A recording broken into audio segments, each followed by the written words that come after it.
So that is the reason why whenever someone asks me what unit has to be on top of their game for this season to be successful, I always point to the O-line, because there's so many pieces on this offense that's going to be reliant in those trenches. And obviously in the SEC, the battle was won in the trenches. But when you had a quarterback like Kyle Trask, who was able to swing the ball pretty well outside of the pocket, you can kind of hide some of those things. And honestly, the O-line was pretty good at pass protection. So now you're thinking, with all these guys who are known to be very good weapons with their legs, including Emory Jones, who is more of a running quarterback, although he does throw a very good deep ball, and that's something that Dan Mullen has said. He's got a very strong arm. Just needs to work on his accuracy. The O-line needs to be on top of their game. And then you're also going to have to ask those tight ends to block. That's one of the things that I've mentioned quite frequently is Kyle Pitts was an amazing tight end, and he had improved his blocking abilities where it was one of those where he won't cost you anything. He's not as effective blocker as you want, but he's going to do his job, and he's going to, he's going to get you enough time. But Kamari Gamble and Keon Zipper need to improve that side of their game. A few years ago, they had a guy called Deontay Lewis who wasn't known to be a pass catcher, but man, he had some great blocks that led to some incredible touchdowns and important touchdowns, including in the game against Michigan in the bowl game, which kind of sealed the game in my opinion. So when you look at a piece like that and a running back like Jordan Carlton, for instance, during the same year, those guys were excellent blockers. So they helped the O-line when the O-line might not have been the best O-line in the SEC.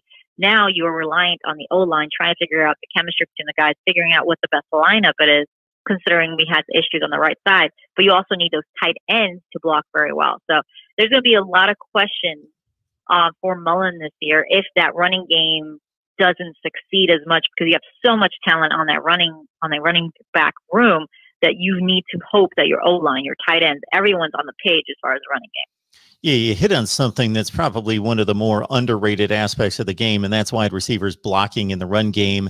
And by extension, the tight ends now that are so heavily relied on playing in space and getting downfield. And of course, we look at the numbers and the catches, but what doesn't get accounted for is their ability to contribute and be true traditional tight ends and help out in the running game.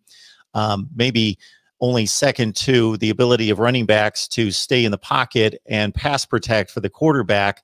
That is, of course, vital from the coach's perspective, that we don't necessarily always take into consideration, again, because there's no stat attached to it. But running backs, sometimes young running backs, don't make it out on the field, not because they can't run and catch, because they can't pass protect.